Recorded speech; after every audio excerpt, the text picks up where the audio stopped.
کا وقفہ رکھا جاتا ہے جسے لوگ اطمینان کے ساتھ افطار کر سکیں، اور پھر مسجد نبوی میں خانہ کعبہ میں جو دسترخوان بچھتے ہیں جس میں لاکھوں لوگ افطار کیا کرتے تھے، وہ سارے دسترخوان اٹھا لیے جاتے تھے اور اس کے بعد بھی جماعت کھڑی ہوتی تھی۔ ہم نے بھی دیکھا کہ اذان مغرب کے بعد تقریباً 12 منٹ کے بعد جماعت کھڑی ہوتی تھی، اور اس بیچ میں لوگ بڑے اطمینان کے ساتھ اتنا کھا پی لیتے تھے کہ اگر ان کو رات کا کھانے کی نوبت نہ آئے تو ضرورت پوری ہو جاتی تھی۔ لہٰذا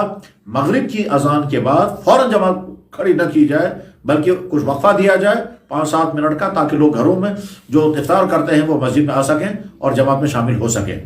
گھروں میں افطار کرنے والے لوگ دیکھتے ہیں کہ مسجد میں تو بہت جلدی لوگ نماز پڑھ لیتے ہیں، اس لیے وہ مغرب کی نماز اپنے گھروں میں ادا کرتے ہیں۔ حالانکہ رمضان مبارک میں نمازوں کی فضیلت بہت زیادہ بڑھ جاتی ہے۔ اللہ کے نبی علیہ السلام کا ارشاد مبارک ہے، رمضان میں نوافل کا ثواب فرضوں کے برابر ہے، اور فرضوں کا ثواب 70 فرائض کے برابر ہو جاتا ہے۔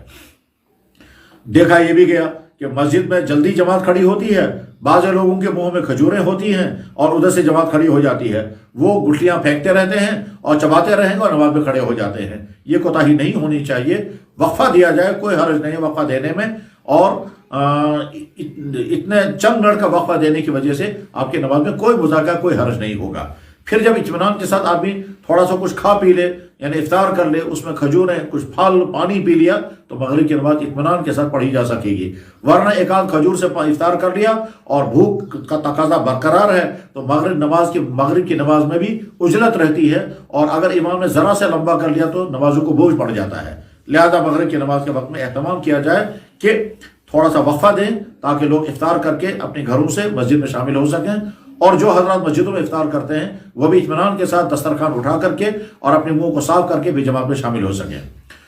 رمضان مبارک میں چونکہ تہجد تراویح کی نماز بھی پڑھی جاتی ہے، اس لیے بہت سارے لوگوں کا تقاضا رہتا ہے کہ جلد نماز شروع کی جائے تاکہ ہم جلد نماز سے فارغ ہو جائیں۔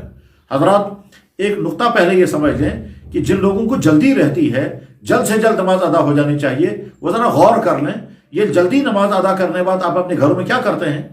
کیا جلدی نماز ادا کرنے کے بعد فوراً اپنے گھروں میں جا کے لوگ سو جاتے ہیں؟ ظاہر ہے نہیں۔ پورے سال 10-11 بجے لوگوں کے سونے کا معمول ہے۔ رمضان مبارک بھی وہی 10 ساڑھے 10 بجے تک تراویح سے لوگ فارغ ہو جائیں گے، تو 10 بجے تک آج کل تقریباً 8:30 بجے عشاء کی نماز کا وقت شروع ہو جاتا ہے۔ 8:30 بجے اگر نماز عشاء کا وقت شروع ہو رہا ہے، 10 بجے تک یقیناً لوگ فارغ ہو جائیں گے، 20 رکعت تراویح اطمینان سے پڑھ کر کے فارغ ہو جائیں گے۔ تو اب وہ تو 10 بجے کے بعد ہی سونے کا عام دنوں میں بھی آپ کا معمول تھا، رمضان میں بھی وہی معمول ہے، تو آپ کو فرق کیا پڑ رہا ہے؟ اس لیے یہ دراصل دھوکہ ہے انسان کو، اور انسان کا نفس اسے دھوکہ دیتا ہے۔ نماز جلدی ہو جانی چاہیے، ہم گھر جائیں گے، گھر جا کر کیا کریں گے؟ ظاہر ہے کھانے پینے میں مشغول ہو جائیں گے، کچھ لوگ ٹی وی دیکھنے لگیں گے، کچھ غیر ضروری باتوں میں مشغول رہیں گے، اس کے بعد اپنے معمول کے مطابق جو سونے کا وقت ہے اسی میں سویا کرتے ہیں۔ لہذا نماز عشاء میں جلدی نہیں کرنی چاہیے۔ ہاں، نماز عشاء کا جو وقت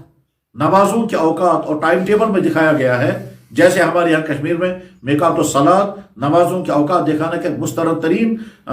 کیلنڈر ہے، اور اس میقات الصلاۃ کے مطابق ہی دنیا کے تمام کیلنڈر ہیں، چاہے جو بھی کیلنڈر ہو وہ وہی ٹائم دکھاتا ہے جو میقات الصلاۃ کا ہے۔ تو میقات الصلاۃ میں جو وقت دکھایا گیا اس وقت پر اذان پڑھی جائے، اور اس کے بعد 10 منٹ کے بعد جماعت کھڑی کی جائے۔ اور اگر کہیں حالات کی وجہ سے مشکلات ہوں اور حالات کا تقاضا ہو کہ اسے پہلے نماز پڑھنی ہے، تو میقات الصلاۃ میں جو وقت دکھایا گیا ہے اس سے 10 منٹ پہلے اذان پڑھی جائے، اور میقات الصلاۃ میں جو شروع عشاء ہے اس پر جماعت کھڑی کی جائے، اور اس کے بعد پھر تراویح پڑھ کر کے اطمینان کے ساتھ تراویح پڑھ کر کے پھر نمازوں سے فارغ ہوں، اس کے بعد پھر اپنے گھروں کو تشریف لے جا سکتے ہیں۔ عشاء کے تہجد کی نماز کے لیے رمضان مبارک ایک بہترین موسم ہے، اس لیے کہ